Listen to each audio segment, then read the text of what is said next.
Kamavinga au sol. L'avantage laissé Vinicius dans la surface. Vinicius qui crochette. Vinicius qui conclut en fermant le pied. Le revanchard Vinicius, deuxième du Ballon d'Or, qui remet le Real dans le droit chemin. 1-0. Il n'y a pas de doute. Alors il va attendre l'arbitre. À mon avis, il n'y a pas hors-jeu de Vinicius. Il a été très bon l'arbitre parce qu'il a laissé l'avantage sur cette faute, on va dire, sur Kamavinga. Regardez, Kamavinga, à mon avis, là, il est hors-jeu. Non, il est pas hors-jeu. Il est couvert à l'intérieur, effectivement, par Boyomo, malheureusement. Regardez, ce crochet extérieur. Et après, là, sa force, c'est qu'il enchaîne très vite entre toc et toc. Donc la couverture ne peut pas se mettre en place. Le joueur ne peut pas se retourner. Non, il n'y a pas de doute. Il n'y a pas de hors-jeu du tout. Et la confirmation. Alors, on n'est pas malheureux quand le Real marque, mais sur ce côté droit. Il est revenu, Lucas Vazquez. Il est revenu. Mais dans quel état? Ouais, superbe appel, superbe ballon avec Bellingham par-dessus. Il a mis fin à sa longue disette. Le soulagement pour Bellingham, pour le Real. L'ouverture magnifique du jeune Raúl Asensio qui a remplacé Militao pour venir libérer Jude Bellingham qui met fin à sa longue période sans marquer. Ce Real est en thérapie de groupe. 2-0. Ouais, alors est-ce qu'ils ont fait le plus dur? Mais en tout cas, c'est les appels dont on parlait, de Bellingham qui vient en second couteau. Regardez. Alors on va voir. Eh oui, malgré tout, la présence de Mbappé attire la défense centrale et libère un espace. Voilà. Il part côté gauche, il libère un espace qui est bien attaqué, bien pris par Bellingham. C'est une de ses forces, Bellingham, de saisir quand et comment appeler ce ballon. Et puis après, il fait preuve de beaucoup de maîtrise. C'est Moniakola qui est au marquage parce que toute la charnière centrale s'est focalisée sur l'appel de Mbappé. La part de Vinicius et il est fait ensemble. Les deux attaquants travaillent. La récupération de Kamavinga. Vinicius avec Mbappé. Mbappé qui va retrouver peut-être Kamavinga dans la surface. La reprise qui passe juste au-dessus. Forcément hyper fan, mais comme Ceballos. Mbappé qui trouve Vinicius. Une des rares combinaisons entre les deux hommes dans ce match. Bien toujours disponible Fran Garcia. Un bon ballon vers Mbappé qui frappe en première intention.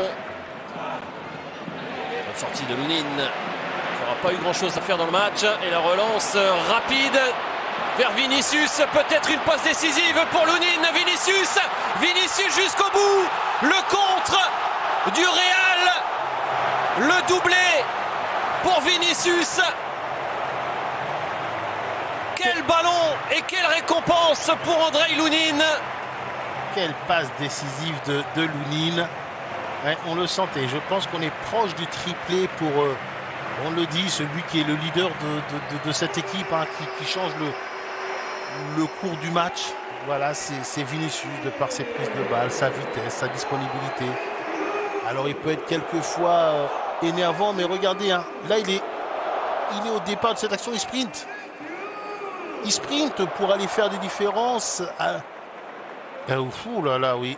Il a beaucoup de lucidité, mais quel dégagement de Lunin. Alors après, je ne vais pas revenir éternellement, mais parce que je l'aime bien sur Mbappé, mais vous avez un joueur qui offre une solution, qui offre une course longue, qui offre une course profonde. Il n'est pas sûr d'être servi. Mais plus vous faites sur de courses, plus vous avez de chance d'être dans les bons coups et d'être servi. Et Mbappé qui n'accompagne pas malheureusement, mais voilà, bravo à Vinicius.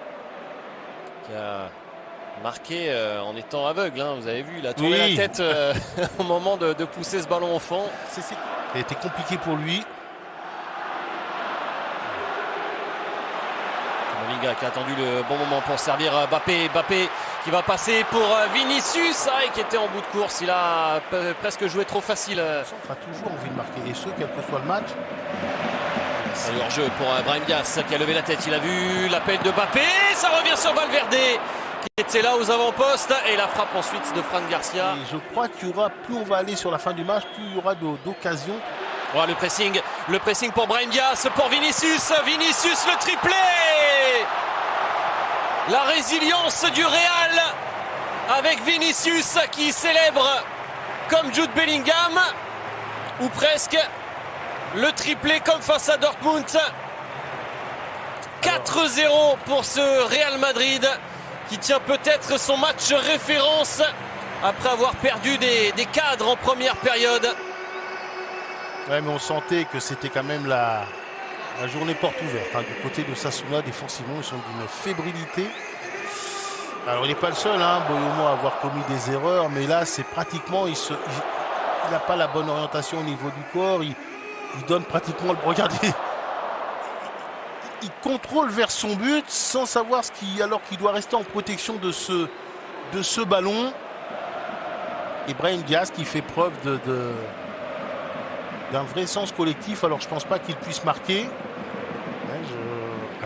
La célébration, c'est Brahim Diaz. C'est Bellingham qui va sortir d'abord. Ce sera Bellingham et Vinicius à mon avis. Parce que Mbappé c'est Vinicius. Oui, Mbappé a besoin de marquer. Mbappé a besoin de. Voilà, eux ont fait, on va dire, leur match. À 16h15 et puis à 21h. Le Barça en déplacement à la Real Sociedad. Peut-être une occasion pour Osasuna, mais Rudiger est là pour sauver et préserver surtout cette cage inviolée. Valverde et Bellingham. Franck qui termine dans le mur. On va dire que devant, sa pièce maîtresse a été au niveau. C'est terminé, c'est dans la difficulté que l'on reconnaît les grandes équipes. Ce Real a fait preuve une nouvelle fois de résilience.